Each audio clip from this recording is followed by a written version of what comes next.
Hey everyone, welcome to our channel. In today's video, we'll learn how to fix App Store could not sign in authentication failed on iOS 17. So if you're encountering that issue, here are some steps that may help you out onto your iPhone device error. So the first thing you need to do is to head onto the settings of your device. Since this issue is persisting, one of the reasons that this could be happening is because of your network issue. So that could be the main reason that everyone is experiencing. Make sure you're onto the right Wi-Fi network and make sure that that one has internet access. So once you have verified that you're already onto the right network, just head back again here, and then right after, just head here onto general, scroll down and click onto transfer reset iPhone.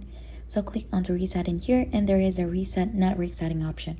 So you could go ahead and reset your network settings in there to make sure that you're currently connected to the right one. So right after you've tried out those steps and you can see that the errors still persist, that will have you to go onto your Apple account, click onto the upper part in there, scroll down, and there should be a sign out option. So just sign out first onto your Apple ID and just sign back in again and try to see if the issue is already fixed.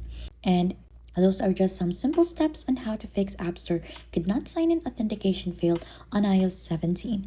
And if you think those has been helpful, then don't forget to hit the like, subscribe, and we'll see you on to our next video.